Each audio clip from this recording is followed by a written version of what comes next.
Did you know that some of the most important inventions in history weren't the result of a brilliant plan, but a total, epic, face-planting failure? It's true.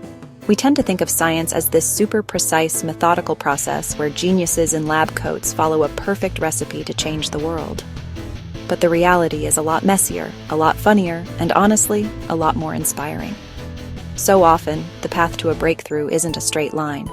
It's a winding road full of potholes, wrong turns, and moments where you just want to throw your hands up and say, well, that didn't work.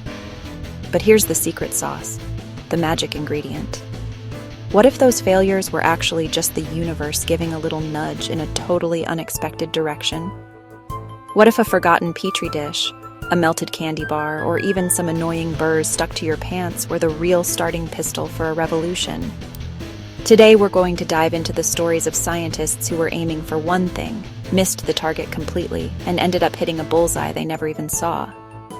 Get ready, because we're about to celebrate the happy accidents, the magnificent mistakes, and the beautiful blunders that prove sometimes the best plan is having no plan at all. So picture this.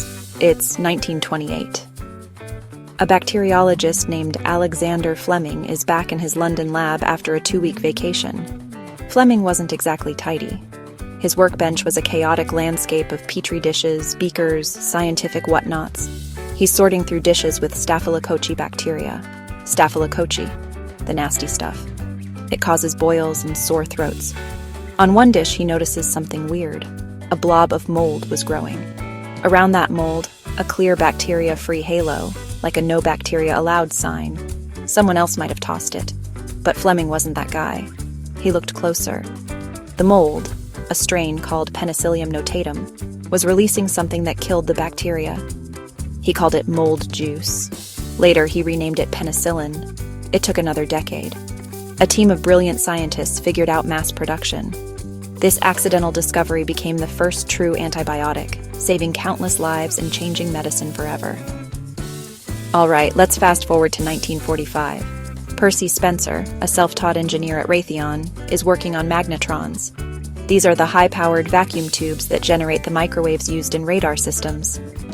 One day, while standing in front of an active radar set, he reaches into his pocket for a snack. He was a big fan of the Mr. Goodbar candy bar, but when he pulled it out, he found a gooey, melted mess. Now, most of us would just be sad about our ruined chocolate, but Spencer was a scientist. The lab wasn't particularly hot, so he got curious. Why did his chocolate bar turn into a liquid lunch? He had a hunch it was the magnetron. So in the name of science, he tried another experiment.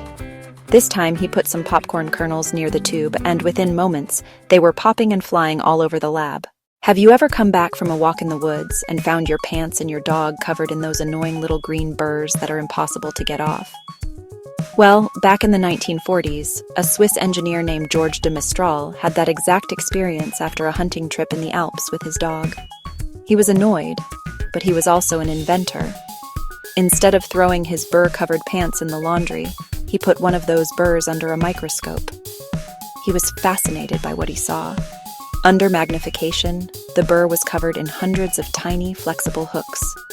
The hooks latch onto anything with a loop. The fabric of his clothes, or the fur of his dog. That's when the light bulb went off. What if I could make a synthetic version? A 2-sided fastener, one side with stiff hooks, the other with soft loops. Nearly a decade of trial and error with textile experts to weave hooks and loops until he perfected it. He named it Velcro, velours, crochet. And it all started with an annoying hike. Let's rewind all the way back to 1895. German physicist Wilhelm Röntgen is in his lab, just messing around with something called a cathode ray tube. It's basically this glass tube with all the air sucked out, and he's running a high-voltage current through it to see what happens. To make sure no visible light was escaping, he covers the tube in heavy black cardboard.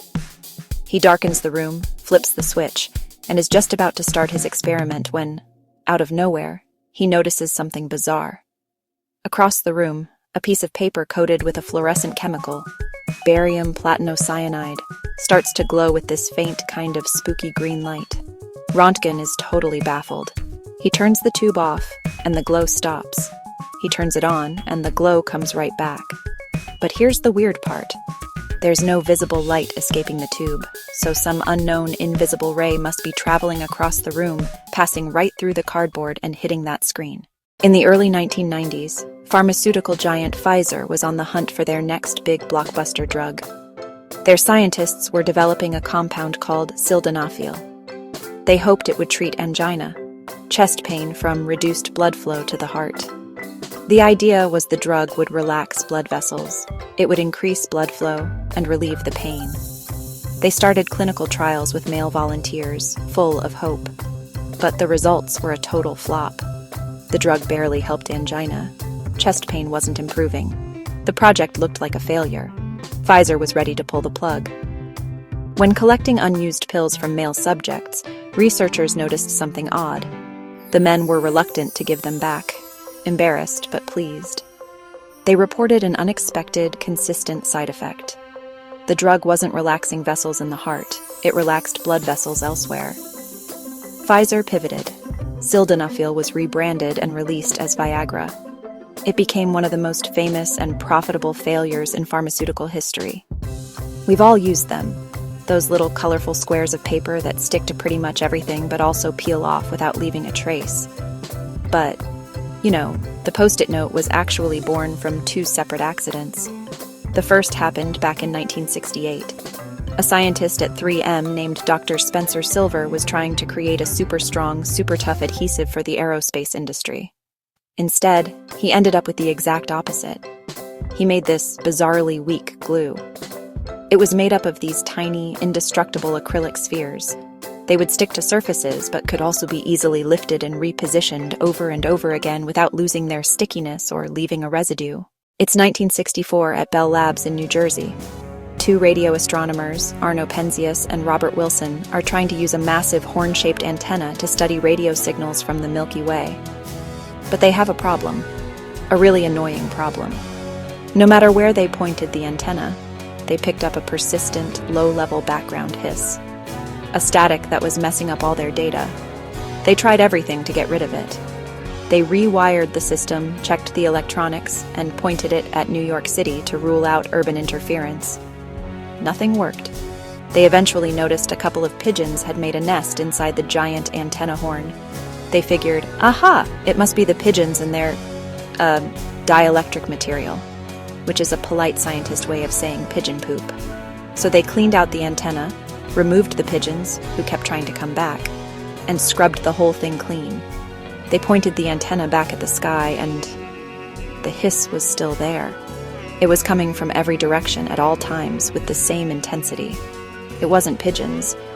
It was the universe.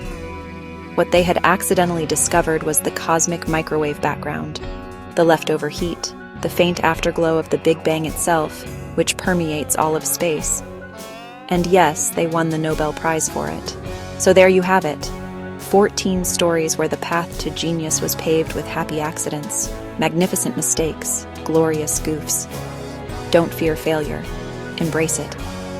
From a messy lab that gave us antibiotics to a melted candy bar that revolutionized our kitchens. Annoying pigeon poop that revealed the birth of the universe. A leaky can of explosives that changed the world. These stories prove that some of the greatest leaps forward for humanity didn't come from following a flawless plan. They came from curiosity, from paying attention to the unexpected, and from having the wisdom to see a brilliant opportunity hiding inside a spectacular failure. What's so inspiring about all this is that it takes the pressure off. It shows us that you don't have to be perfect to discover something amazing. The key is to keep experimenting, keep asking questions, most importantly, when something goes wrong, when your experiment explodes, when your glue doesn't stick, when your chocolate bar melts, don't just get frustrated. Get curious. Look closer. That mistake might just be the most important discovery you ever make, the thing that changes your life, maybe the entire world. So go out there and don't be afraid to fail. Because as we've seen today, sometimes failure is just science's way of pointing you toward a different, more interesting answer. If you love these stories of accidental genius and want to fill your brain with more weird, wise facts that will make you the most interesting person at any party, make sure to hit that like button. And definitely subscribe and ring that notification bell so you don't miss our next deep dive into the amazing and unexpected side of science. Thanks for watching, and we'll see you in the next one.